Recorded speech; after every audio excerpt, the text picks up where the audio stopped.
이 시간 하늘을 가르고 임하시는 하나님, 하늘을 가르고 임하시는 하나님이란 제목으로 말씀을 나누도록 하겠습니다.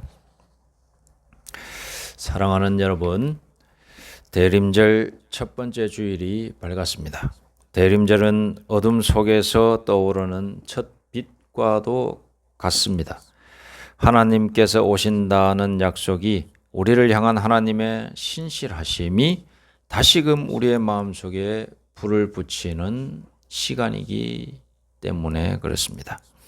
오늘 본문 이사야 64장은 절망의 시대에 울려 퍼진 기다림의 기도, 그리고 하나님을 향한 갈망의 절규가 되겠습니다.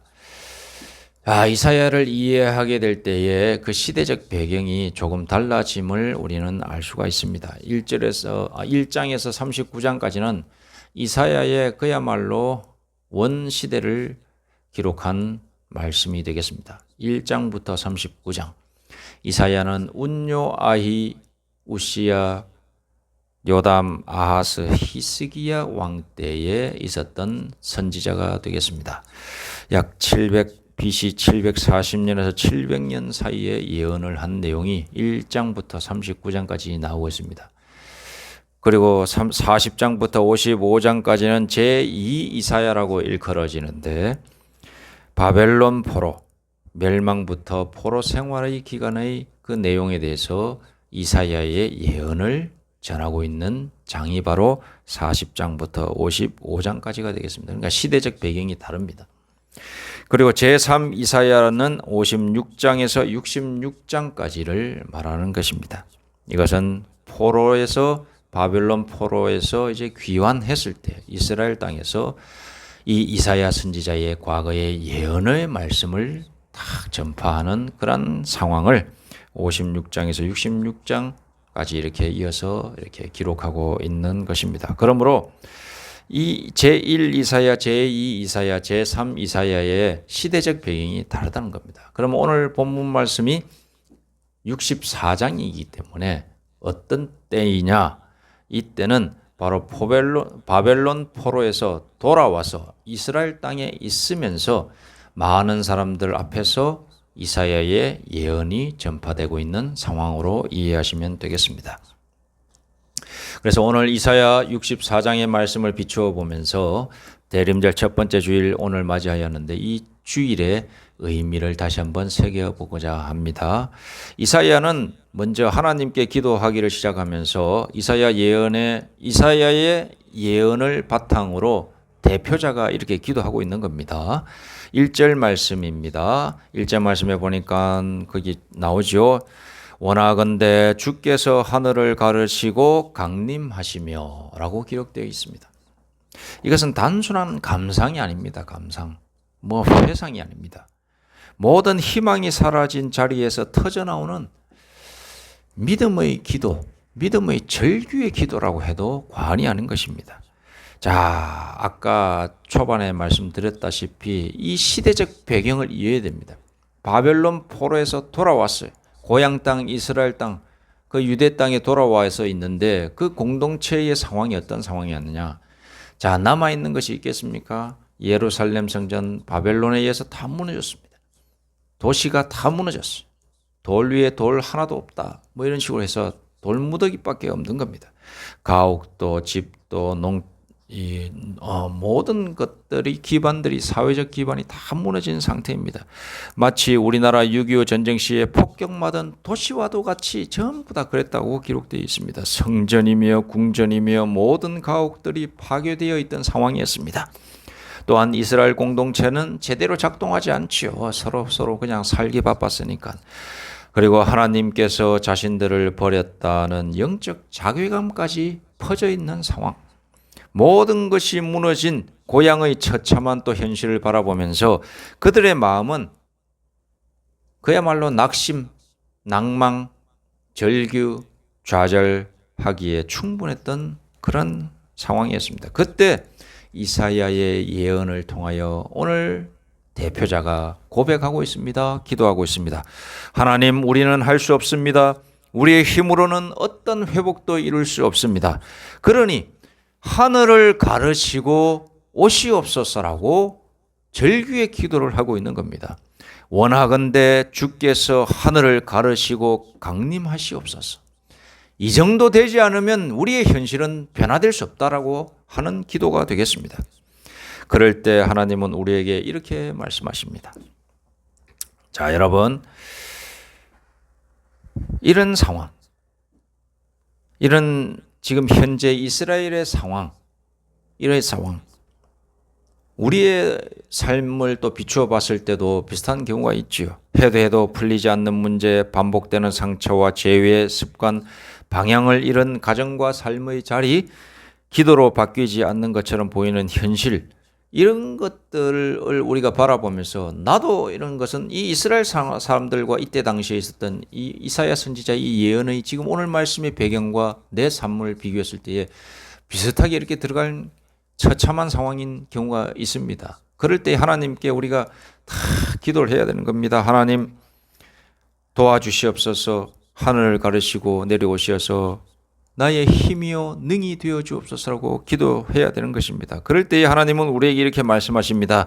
너의 끝나는 지점에서 내가 시작한다. 이렇게 말씀해 주실 줄로 믿습니다. 우리 하나님께서 네가 끝이라고 생각하는 그 자리, 네가 완전히 포기할 수밖에 없는 그런 현실, 그런 상황 속에서 내가 새로운 시작을 허락해 주겠다.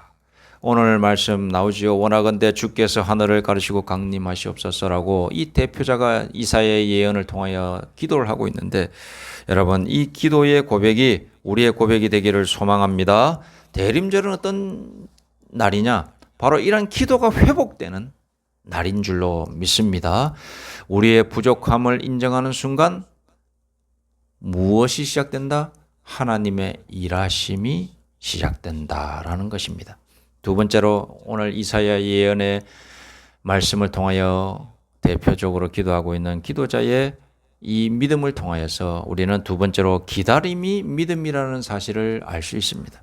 3절에서 이사야는 이렇게 기도합니다. 3절 주께서 강림하사 우리가 생각하지 못한 두려운 일을 행하시던 그때에 산들이 주 앞에서 진동하여 싸우니.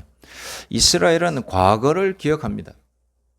출애굽 때 홍해를 갈라 길을 내시고 불기둥 구름기둥으로 인도하시는 하나님, 그 하나님이 지금도 동일하다라고 하는 이 사실을 이사야의 예언을 통해서 알 수가 있는 겁니다.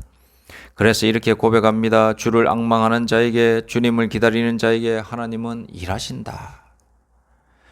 성경의 기다림은 수동적인 시간이 아닙니다. 기다림은 믿음의 행동입니다.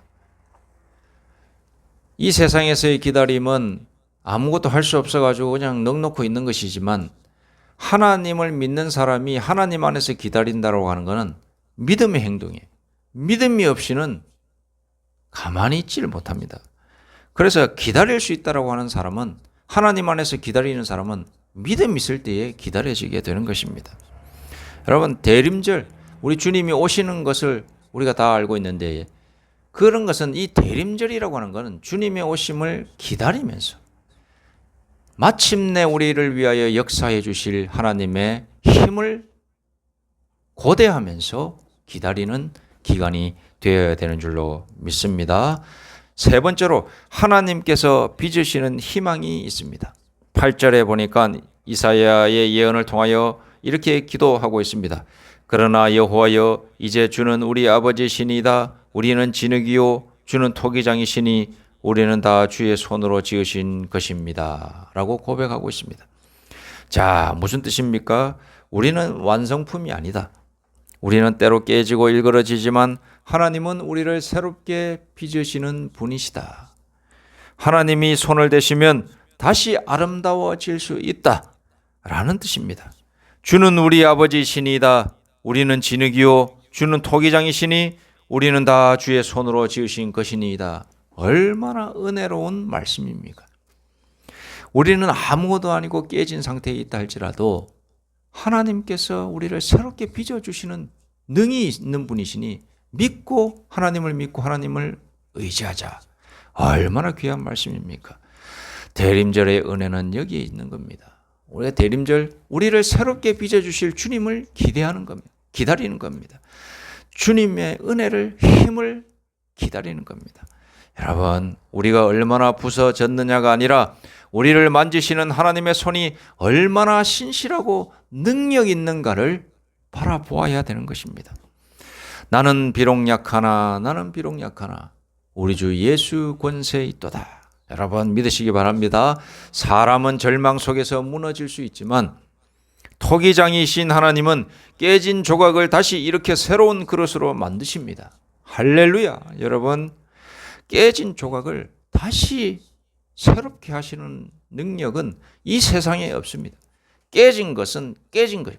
본드로 붙일 수는 있죠. 모양은 비슷하게 할 수 있죠. 그러나 깨진 상태예요. 딱 보면 깨진 그릇이구나라고 알 수 있습니다. 그러나 우리 하나님께서 손을 대시면 말끔하게 그 깨진 것이 알 수 없을 정도로 완벽하고 완전해진다는 사실을 믿으시기 바랍니다. 그래서 이 대림절의 메시지는 바로 그런 희망이 담겨있는 대림절인 것입니다. 우리가 이 대림절 이제 절기를 맞이하였는데 이 대림절은 바로 이 희망의 절기가 되는 겁니다. 네 번째로 회개 위에 세워진 소망이 있다는 것을 알 수 있습니다. 이사야서 오늘 말씀 6절 7절은 인간의 죄를 고백하고 있습니다. 6절 7절 읽어드리겠습니다. 무릇 우리는 다 부정한 자 같아서 우리의 의는 다 더러운 옷 같으며 우리는 다 잎사귀 같이 시들므로 우리의 죄악이 바람같이 우리를 몰아가나이다. 주의 이름을 부르는 자가 없으며 스스로 분발하여 주를 붙잡는 자가 없사오니 이는 주께서 우리에게 얼굴을 숨기시며 우리의 죄악으로 말미암아 우리가 소멸되게 하셨음이라. 여러분, 이사야의 이런 고백의 목적은 무엇인가? 죄책감을 누적시키려고 이런 말을 하냐? 이런 예언이 있는 것이냐? 아닙니다. 하나님께 다시 돌아가기 위한 준비인 겁니다. 스스로 죄를 고백하고 나아가야 되는 겁니다. 즉 회개함의 시작인 것입니다. 대림절은 다시 한번 해보자. 다시 영적으로 회복하고 일어설 수 있다라고 하는 소망을 가지고 회개의 시작이 있는 시간이 바로 이 대림절의 시작인 것입니다. 죄를 기억하는 것이 아니라 하나님께 돌아오라고 하는 그런 부르심에 우리는 화답하는 시간이 되어야 되는 것입니다. 회개는 심판이 아니라 소망의 문입니다. 회개는 끝이 아니라 하나님이 다시 시작하시는 자리인 줄로 여러분 믿습니다. 그렇습니다. 회개와 변화가 필요한 우리는 대림절 첫 번째 주일을 맞이하여 우리는 이렇게 기도해야 합니다. 하나님, 하늘을 가르시고 이곳에 내려오시옵소서. 저의 마음에 오시옵소서. 저를 고쳐 주옵소서. 저의 삶에 오시옵소서. 저희의 가정과 교회 위에 임하여 주옵소서. 저의 상처와 아픔 속에 빛으로 오시옵소서. 자, 이렇게 우리는 기도해야 되는 것입니다.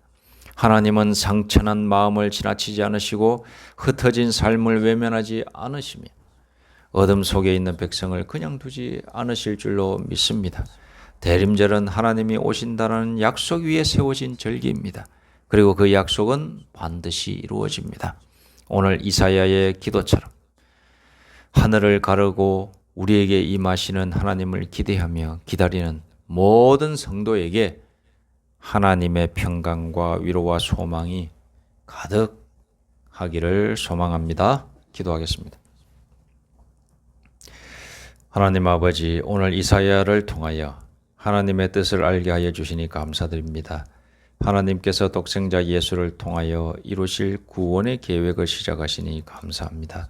우리가 죄 가운데 있을 때, 절망 가운데 있을 때 회개와 소망을 허락하시어 영광의 빛 가운데로 들어가게 하시니 감사드립니다. 우리의 삶이 비록 험하고 힘겨울지라도 주님의 거룩한 힘에만 거하면, 힘 안에만 거하면 두려울 것이 없음을 깨닫는 우리 모두가 되게 하여 주옵소서. 예수님의 이름으로 기도드립니다. 아멘.